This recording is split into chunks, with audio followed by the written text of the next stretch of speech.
you're picking up the sound okay. There's a lot of background noise. You got the waves coming in off of the river, slapping up against the shoreline here.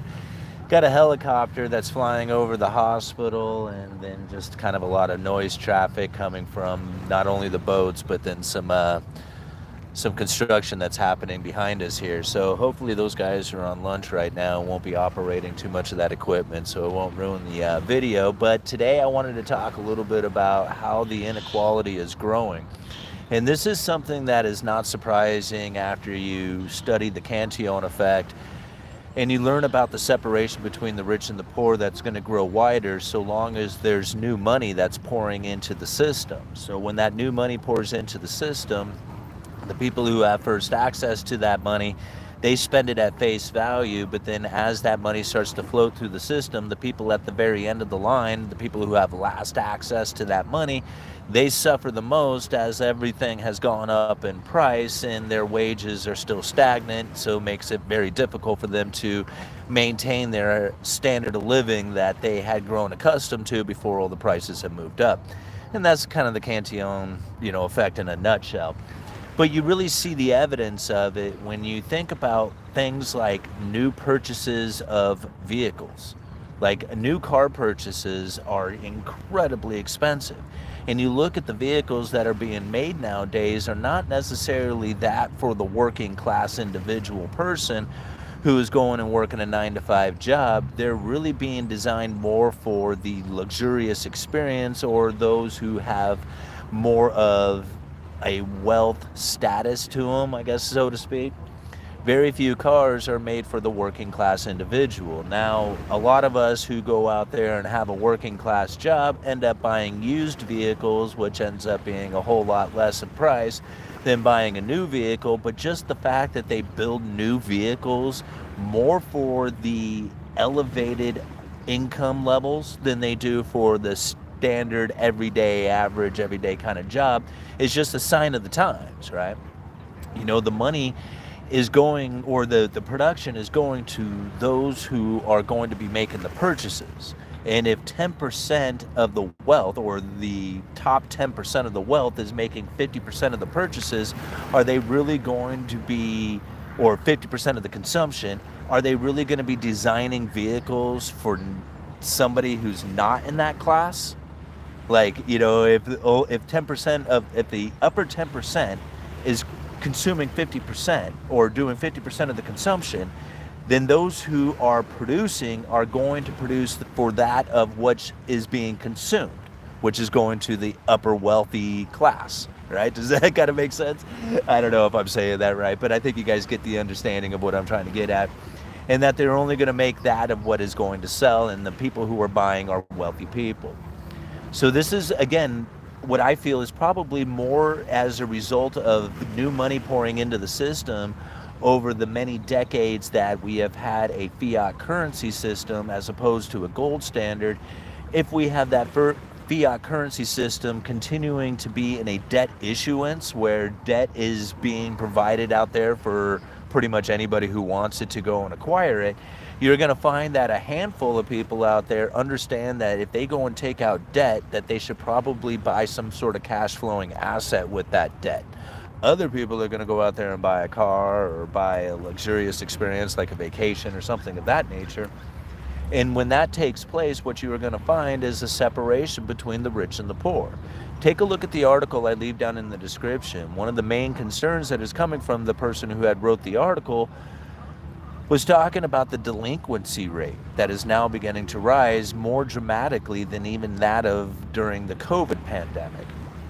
So when you think about it in that sense, if you go and buy a car with credit, you go and buy it with debt, you are taking out bad debt. You are essentially buying a asset that's not really an asset, it's more of a liability that is going to end up costing you. So it sends you in a downward trajectory, right? Some people can buy a car, no problem, right? It doesn't hurt them anyway. Their income can totally handle it. Those are the wealthy people.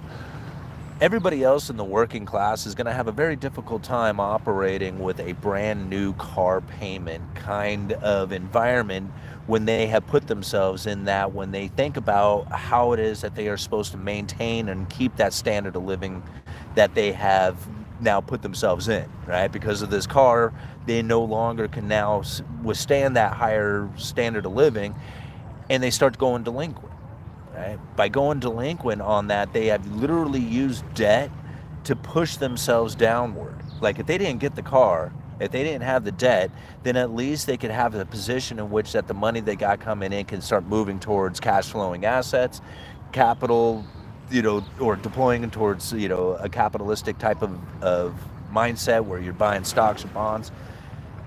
Something of that nature. Most people don't do that. When it comes to the debt, they put themselves in a position that makes them ever increasingly more poor. Right? So again, as the debt issuance is continuing, those two types of mindsets starts to take place, which causes the dramatic inequality that we are now experiencing within our economy. Like so many people out there are just barely making it, 9 to 5, right? Their income is just barely making it, if not they're going in the hole, where then a whole group of people out there are absolutely killing it, doing wonderful in this sort of environment. And you have to think, like, how long can this continue to go on for? All right. See, like, this is where a lot of people start to really think, okay, the Federal Reserve is almost done, the debt issuance can't go on, the money printing scheme is almost coming to an end.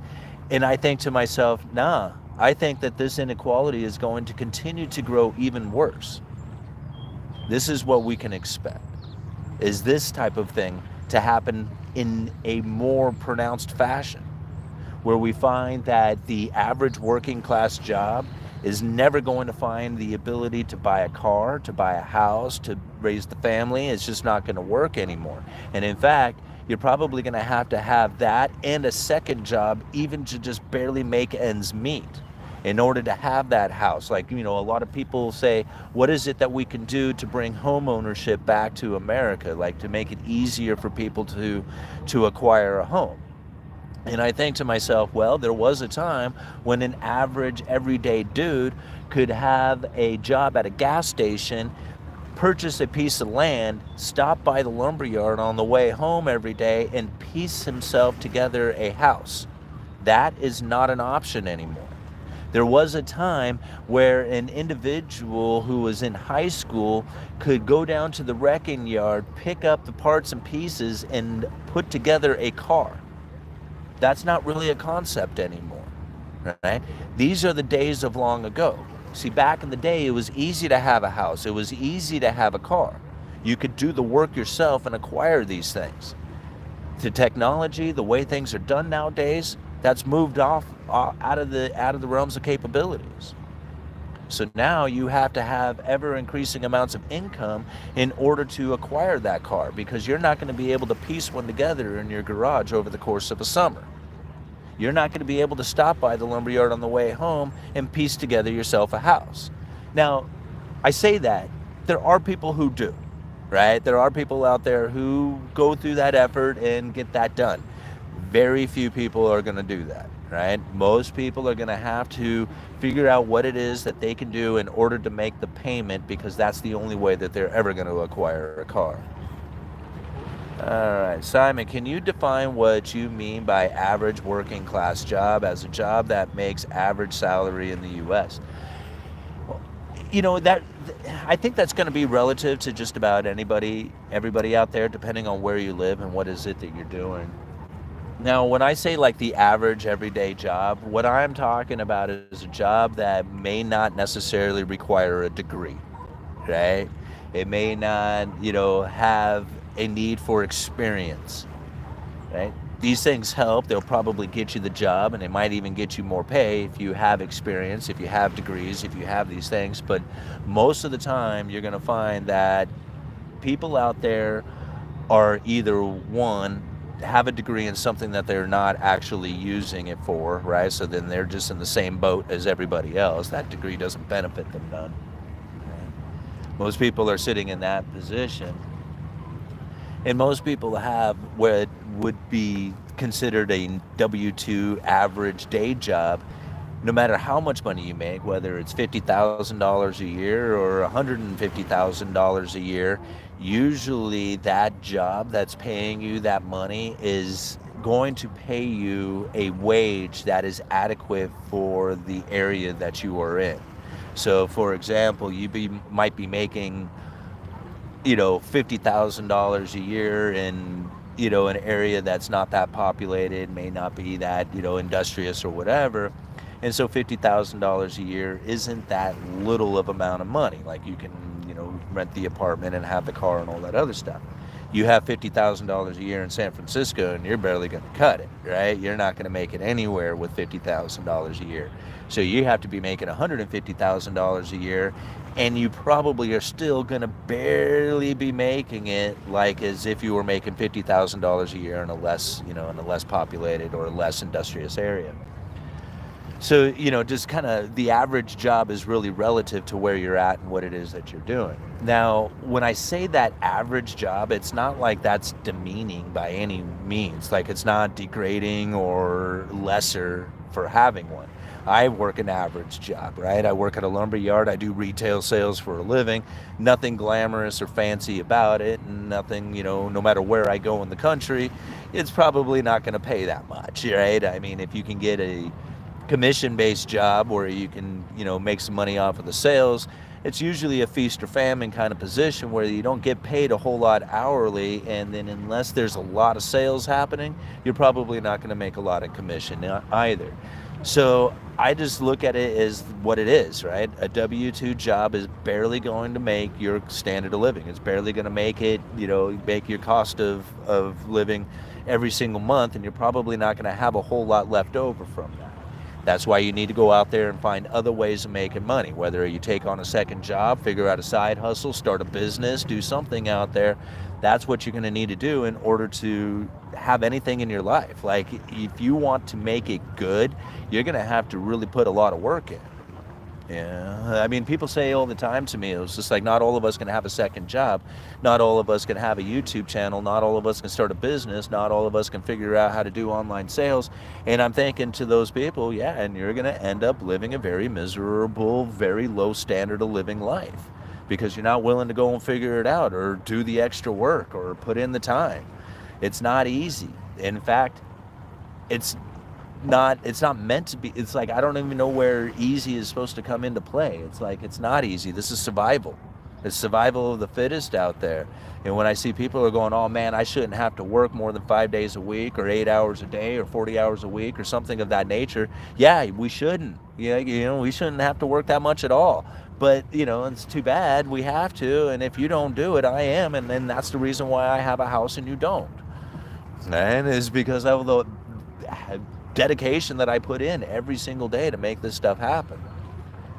And so when I think about that, most people who are, stuck in their 9-to-5 job wondering what it is that can happen out there within the administration or politics or something that can then make their life easier so they don't have to change anything about the way that they are doing it, they're going to suffer the consequences from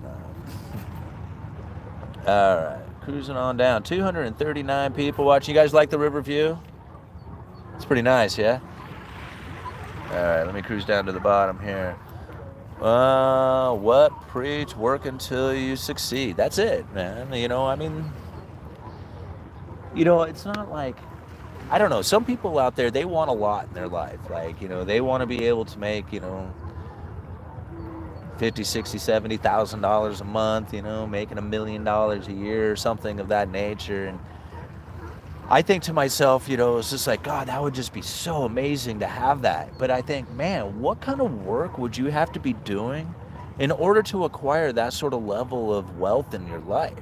Like, would you really, like, I don't know, maybe some people would really enjoy the process of acquiring something like that. And I think to myself, man, I wanted to earn more money so I could spend time with my family. Not so I could figure out how to spend time away from my family to earn more wealth. Like, to me, like, I don't see the point in doing something like that. I want to be able to put out enough effort that I could live comfortably and spend a lot of time with my family. And to me, I don't know if there's anybody out there who can create a situation that does that for everybody out there. I'm going to have to create that situation for myself, right? Not everybody can build their own house. No, you're absolutely right. There is downward pressure compressing the middle and working class into tighter spaces at the bottom. Well, yeah, and I think that's natural economic forces that are happening right there. I mean, really, once you understand and look at the Cantillon effect and how that new money comes into the system and separates the rich from the poor, then it makes a lot more sense on why it is that it's becoming so difficult for even the average everyday job to try and make it, right? They're concentrating into smaller, tighter areas because that's what they need to do in order to survive. It's like, you know, you're not going to be able to, like, just flip that situation around and fix it. What's going on here? Hold on one second. Oops.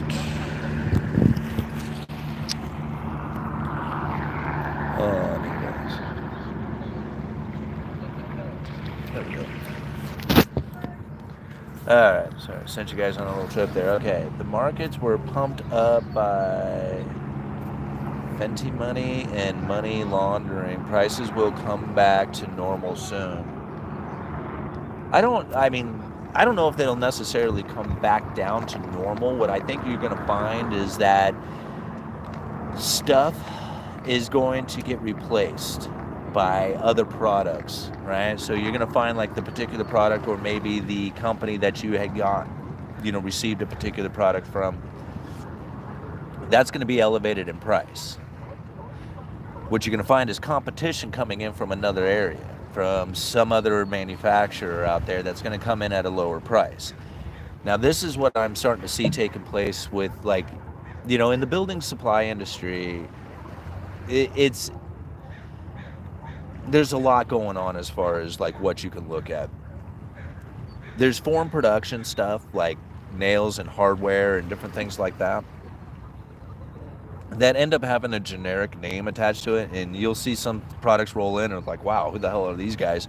And then you never see that product again, right? It's a really cheap one, cheap something that came out of India or whatever.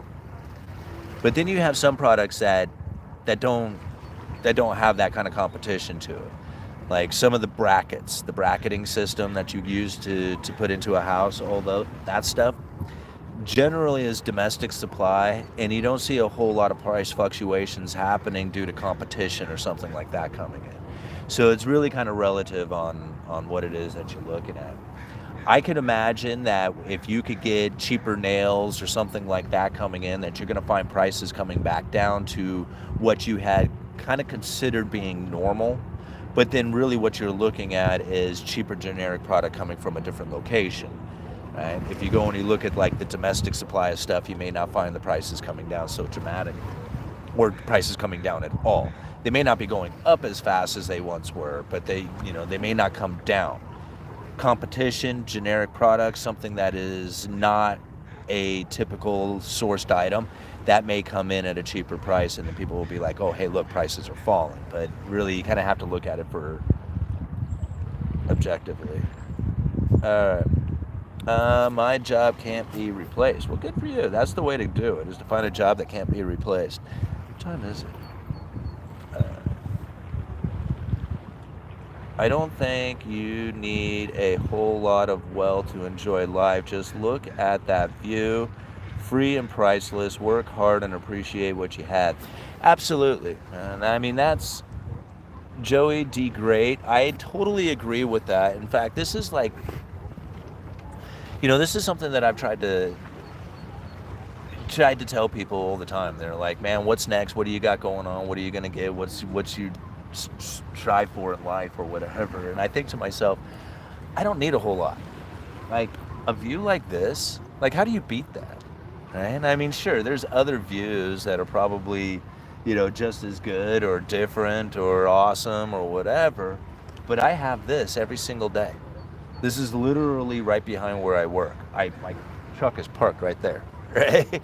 So I get this every single day. I wouldn't trade this. Like people are like, why don't you live in a different place? And I'm like, yeah, does it have a view like this? Like, I mean, I don't want to give this up. And I think to myself, what else do I really need? I need to enjoy my surroundings, right? That's something that you really need.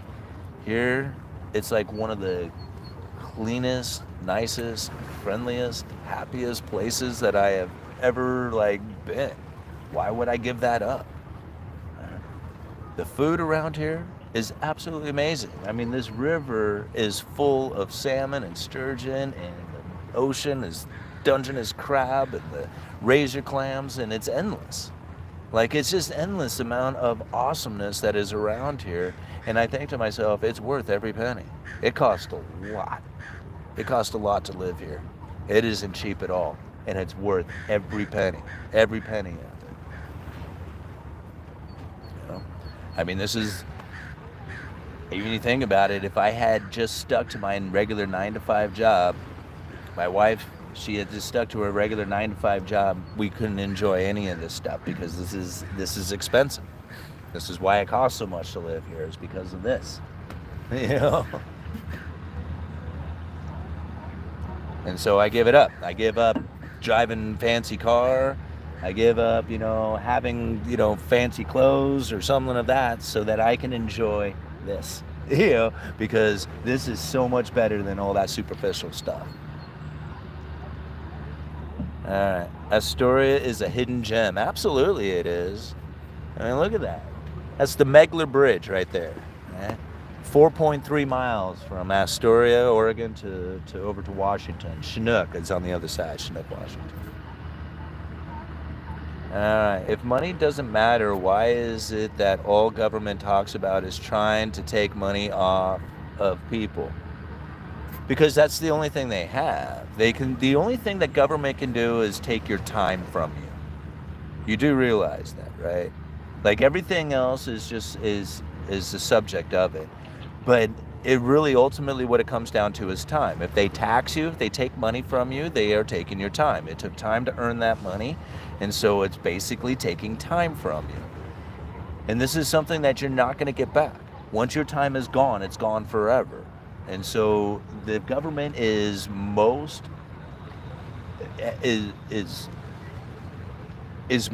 a time sucker. That's what it is. It's a time sucker. It takes your time from you. It's impossible. My job is a job of humanity. Wow, that view is good for the soul. Absolutely. See, people wonder why it is that I'm actually, how it is that I do what it is that I do. And this is it right here. It's because of what it is that I have around me for environment, right? I don't need to change this. I don't need it to be any different than what it is. This is amazing, right? All right, the thumbnail has been the case. Oh, I lost that one. All right. Let me cruise it back here. I wish I had that view. I can't complain, though. I live in a nice area with good people when I can intake trips to places with a nice view. I will send my first Tesla robot to replace me at work. A man doesn't need much. They suffered for the need of women to procreate. Yeah, I can almost agree with that, I mean, we need to create a safe, comfortable, healthy, good environment for women to raise children. Yeah, I totally get that. Alright, let's see here. This background beats every studio setup. Yeah, thank you. You could probably hear the sea lions barking in the background there too.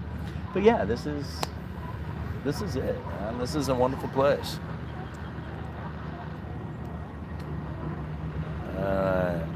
Love such sounds of nature. I'm from Poland. Yeah, this is fun.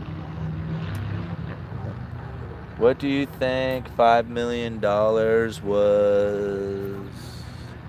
Cards garbage? Visa cards. Oh. 75% of countries have below replacement birth rate. Don't be letting that little head get you into trouble. Are the lions dangerous? Sea lions? Yeah, sea lions are dangerous. You don't want to be messing with those things. Alright. The Chinese 996 culture is actually real in manufacturing. Good luck, America. Every matching that without massive tariffs. Should I be buying gold right now? Well, I mean, I think that's kind of relative to what it is that you're looking to do or what you want that gold to do for you. Like, I mean, me personally, I don't buy precious metals with the expectations that it's going to go up in price and make me some sort of millionaire or something like that. I buy gold and silver to be outside of that third-party claim, to be away from the government, away from the banking system, to be away from all that stuff. It gives me a security that I can then sleep at night knowing that I don't have to worry about the app not working or somebody not answering the phone or an envelope showing up in the mail. That's all that stuff. I don't have to stress any of those things. But other people look at it saying, hey, we're going to have a dollar failure. We need to be in gold for inflationary protection. We got to all these other things. And if that's the case, then I don't know, man, you're going to have to figure that out on your own. But I personally, I look at gold and silver as an insurance policy, and therefore I just dollar cost average into it as often as I can. Would you buy gold and silver to stay away from the super volatile markets for your retirement? No, I wouldn't use it to protect my retirement. I would use it to get out of a third-party claim, to stay away from government and banking systems so that it's an insurance policy for that purpose. That's what I would do it for. That's it. That's the only thing I would ever buy gold and silver for. Okay? I don't protect it, not to protect my retirement, not to protect me from inflation, not to protect from a failing dollar, none of that stuff, right? I buy it to have it as an insurance policy to stay away from the government and banking system, and that's it. Like, I don't put everything in the world into it. I just put a decent amount, right? All right, howdy neighbors down the road closer to the blowhole. All right. Retirement need growth. Yeah, I agree with you, Kurt. It would be better to put it into something that is going to have some sort of return into it. What time is it here? Alrighty, guys. I'm going to have to call it quits here in just a minute. We'll call this a half-an-hour video. Thanks, Andrea. Yes, but watch out for this flu. My son picked it up in an airplane in Texas, and it's tough 3 or 4 day aches. Hey, thank you, Nate B, for the $2 super chat. I really appreciate that. Have you seen prices on prefab roof trusses rise? Well, yes, but as far as over the course of the last year or two, I haven't seen anything significantly move on that part of things yet. But give us some time. There's a lot of threats of tariffs and all that other stuff that's now got people's expectations elevated on inflationary scenarios, which then has them pushing prices up. Like, we've even just got told that at the end of next month there's going to be a 10% increase on the steel prices. So like all the pole barn type metal, the 3-foot wide painted metal, roofing metal, siding metal, that's all going to go up 10% at the end of next month. And again,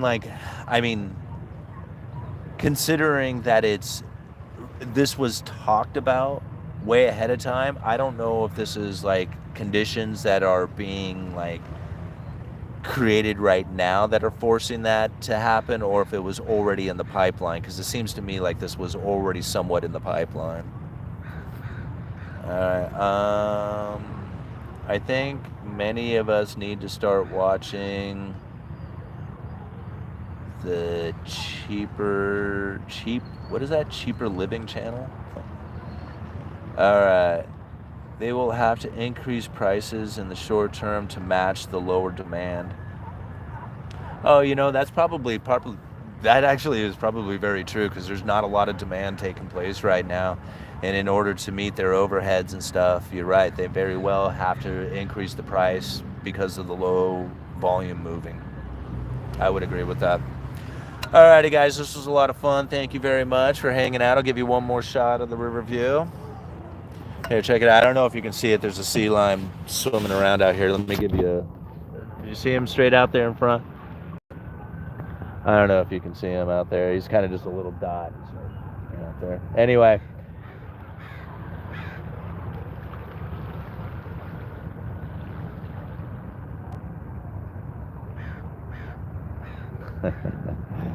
Uneducated economist. You guys let me know.